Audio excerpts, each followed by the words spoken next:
রাসেলস ভাইপারের antivenom কিভাবে তৈরি করা হয়, আর এই অ্যান্টিভেনম তৈরি করতে কত টাকা খরচ হয়। তাছাড়া বাংলাদেশে সাপের অ্যান্টিভেনম কোথায় তৈরি করা হয়। অ্যান্টিভেনম এমনই একটি জিনিস যার সম্পর্কে আপনি 100% জানেন না। আজকের এই ভিডিওতে আমরা জানবো রাসেলস ভাইপারের অ্যান্টিভেনম কিভাবে তৈরি করা হয় এবং তার সাথে সাথে জানবো ফ্যাক্টরিতে সাপ কিভাবে চাষ করা হয়। চায়নার মানুষ এই সাপ চাষ করে কোটি কোটি ডলার আয় করছে। তো প্রথমে আমরা দেখব সাপ কিভাবে চাষ করা হয়, তারপর আমরা জানবো সাপের অ্যান্টিভেনম কিভাবে তৈরি করা হয়। তো চলুন দেখে আসি বিষাক্ত সাপ কিভাবে চাষ করা হয়।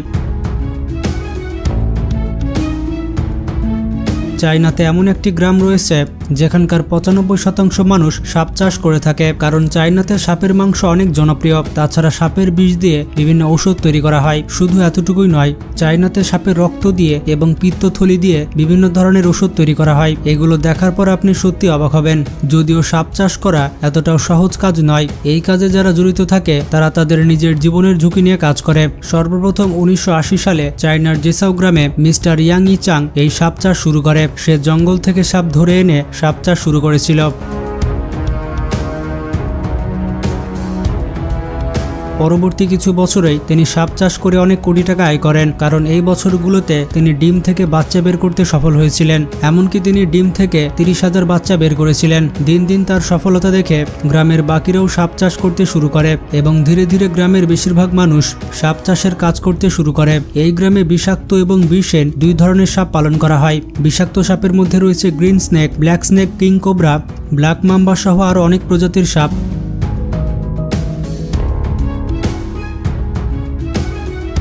এই সাপগুলো ফার্মে রাখার জন্য বিশেষ পদ্ধতি অনুসরণ করতে হয়। এর জন্য ইট, কাঠ এবং স্টিলের সাহায্যে বিশেষ ঘর তৈরি করা হয়, যেখানে প্রত্যেকটি সাপ আলাদা আলাদা বসবাস করে। তারা যেন আরামদায়ক পরিবেশে থাকতে পারে তার জন্য বিশেষ ব্যবস্থা করা হয় এবং যেই রুমে তাদেরকে রাখা হয় সেখানে গ্রীষ্মকালে ঠান্ডার ব্যবস্থা করা হয় এবং শীতকালে গরমের ব্যবস্থা করা হয়। এই এক একটি খোপের মধ্যে সাপগুলো আলাদা বসবাস করে।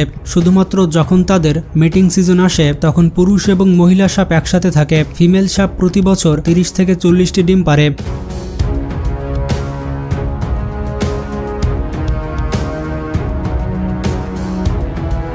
এই ডিম থেকে বাচ্চা বের হতে প্রায় 70 দিন সময় লাগে। এর জন্য প্রথমেই সাপের কাছ থেকে ডিমগুলোকে আলাদা করে নেওয়া হয়। তারপর বাচ্চা বের হওয়ার জন্য ডিমগুলোকে উপযুক্ত একটি পরিবেশে রাখা হয়। এরপর ডিমগুলো থেকে বাচ্চা বের হয়ে আসে। এরপর বাচ্চাগুলোকে উপযুক্ত দেখাশোনা এবং খাবার দাবার দেওয়ার প্রয়োজন হয়।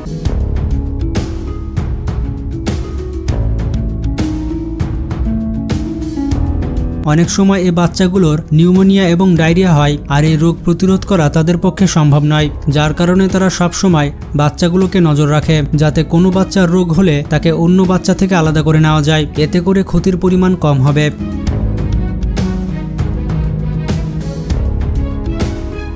সাপের খাবার হিসেবে তাদেরকে দেওয়া হয় ব্যাঙ, ইঁদুর এবং মুরগির মাংস। এভাবেই তারা ধীরে ধীরে বড় হতে থাকে। এই কাজটি যতটা সহজ মনে হচ্ছে, বাস্তবে এটি ততটাই কঠিন। এই কাজে জীবনের ঝুঁকি থাকে অনেক বেশি, বিশেষ করে বিষাক্ত সাপগুলো লালন পালন করার ক্ষেত্রে। বিষাক্ত কিং কোবরা, যার এক ছোবলেই বিশাল একটি হাতি মারা যেতে পারে, সেখানে মানুষ নিতান্তই ক্ষুদ্র প্রাণী। বিশেষ করে সাপের বিষ সংগ্রহের সময় তাদের সাথে প্রায়শই দুর্ঘটনা ঘটে যায়। তবে একটা কথা তো শুনেছেন, রিস্ক হ্যাঁ তো ইশক হ্যাঁ। এই কাজে ঝুঁকি যতটা বেশি তার থেকেও মুনাফা অনেক বেশি। প্রতি বছর এই গ্রাম থেকে প্রায় 30 লক্ষ সাপ পুরো পৃথিবীতে ছড়িয়ে পড়ে এবং এতগুলো সাপ এক্সপোর্ট করে এই গ্রামের মানুষ আয় করে $3 বিলিয়ন, বাংলার টাকায় প্রায় 30 থেকে 35,000 কোটি টাকা। কারণ এই সাপের বিষগুলো মেডিসিন বিভাগে উচ্চ মূল্যে বিক্রি হয়ে থাকে। এর পাশাপাশি সাপের চামড়া দিয়ে তৈরি হয় বিভিন্ন ধরনের ব্যাগ, ওয়ালেট এবং জামা কাপড়।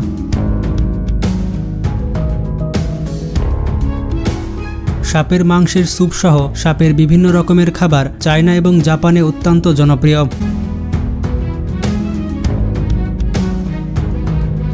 বিশেষ করে চায়নার মানুষ সাপের রক্তের শরবত খেয়ে থাকে। তারা মনে করে এটি পান করলে তারা চিরতরুণ থাকতে পারবে।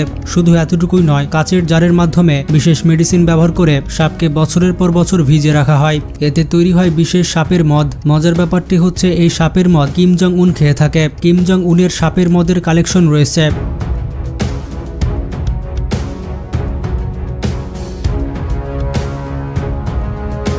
অন্যদিকে সাপের পিত্তথলি ফেলে দেওয়া হয় না, বরঞ্চ এর সাহায্যে ঐতিহ্যবাহী ওষুধ প্রস্তুত করা হয়। এই ওষুধগুলো সেবন করলে বৃদ্ধরাও যৌবন ফিরে পায়। বন্ধুরা, আপনারা দেখতে পেলেন সাপ কিভাবে চাষ করা হয়। এবার আমরা দেখে আসি সাপের অ্যান্টিডট কিভাবে তৈরি করা হয়। কিং কোবরার মতো বিষধর সাপ বেজির কাছে হার মানে। অনেকেই ধারণা করে থাকে বেজির শরীরে সাপের বিষ নষ্ট করে দেওয়ার মতো ক্ষমতা রয়েছে, তবে এই বিষয়টি সত্য নয়। বেজি বিভিন্ন কৌশলে সাপের হাত থেকে নিজেকে রক্ষা করে। সাপের বিষে অনেক প্রাণী কুপকাত হলেও ঘোড়া, গাধা, উট এমনকি ভেড়ারও তেমন একটা ক্ষতি হয় না। অবাক করা বিষয়টি হচ্ছে এসব প্রাণীর শরীর থেকেই রাসেলস ভাইপারের মতো বিষাক্ত সাপের অ্যান্টিবডি তৈরি করা হয়। এই বিষয়টিকে কাজে লাগিয়ে ঘোড়ার শরীর থেকে সাপের অ্যান্টিভেনম তৈরি করা হয়। মূলত সাপের বিষ সংগ্রহ করার পর নির্দিষ্ট তাপমাত্রায় জমানোর পর সেই বিষ ঘোড়ার শরীরে দেওয়া হয়। এতে ঘোড়া কয়েকদিন অসুস্থ থাকলেও তাদের রক্তে 3 থেকে 4 দিন পর অ্যান্টিবডি তৈরি হয়ে যায়। পরবর্তীতে এই রক্ত ঘোড়ার শরীর থেকে বের করে অ্যান্টিবডিকে আলাদা করে নেওয়া হয়, আর এভাবেই তৈরি হয় বিষাক্ত সাপের অ্যান্টিভেনম। ঘোড়া আমাদের জন্য কতটা উপকারী তা তো আপনারা বুঝতে পারলেন। তো ঘোড়ার জন্য ভিডিওটিতে একটি লাইক দিয়ে দিন, আর নতুন দর্শক চ্যানেলটি সাবস্ক্রাইব করে ফেলুন। বন্ধুরা, আপনারা হয়তো সি অর্চিন চার্জ দেখেননি, আপনি হয়তো প্রথমবার এই প্রাণীটির নাম শুনছেন। এই প্রাণীটিকে দেখে আপনি হয়তো অবাক হচ্ছেন। আপনি হয়তো ভাবছেন এটি আবার কোন ধরনের প্রাণী যার সম্পূর্ণ শরীর বিষাক্ত কাঁটা দিয়ে ভরপুর। এটিকে প্রথমবার দেখে বোঝার উপায় নেই যে এটি কোনো জীবন্ত প্রাণী। এটিকে দেখে মনে হবে সমুদ্রে থাকা কোনো শ্যাওলা, কিন্তু এই অদ্ভুত প্রাণীটি চায়নাতে অনেক জনপ্রিয়। সেখানকার মানুষ অনেক মজা করে এই খাবারটি খায়, যদিও এটি সংগ্রহ করা অনেক ঝুঁকিপূর্ণ, কারণ একবার যদি এই কাঁটার উপরে আপনি হাত রাখেন কিংবা পা রাখেন তাহলে এই বিষাক্ত কাঁটার কারণে আপনার শরীরে রক্ত চলাচল বন্ধ হয়ে যাবে, এমনকি শরীরের সেই অংশ পচতে শুরু করবে। কিন্তু এই প্রাণীটির চাহিদা অনেক বেশি হওয়ার কারণে এটি অনেক উচ্চ মূল্যে বিক্রি করা হয়। তাই ডুবুরিরা সমুদ্রের গভীরে গিয়ে অতি সাবধানতা অবলম্বন করে এই প্রাণীগুলোকে সংগ্রহ করে থাকে, তবে এর জন্য বিশেষ হাতিয়ারের প্রয়োজন হয়। এই অদ্ভুত প্রাণীটিকে পর্যাপ্ত পরিমাণ সংগ্রহ করার পর এগুলিকে ফ্যাক্টরিতে নিয়ে আসা হয়। ফ্যাক্টরিতে আনার পর একটি বিশেষ হাতিয়ারের সাহায্যে এগুলোকে এক এক করে খোলা হয়। তবে এদের শরীরে খুব বেশি অঙ্গ প্রত্যঙ্গ থাকে না, এদের শরীরে কেবলমাত্র 3-4 টুকরা মাংস থাকে। এরপর ওয়ার্কাররা সবকিছু পরিষ্কার করে ফেলে।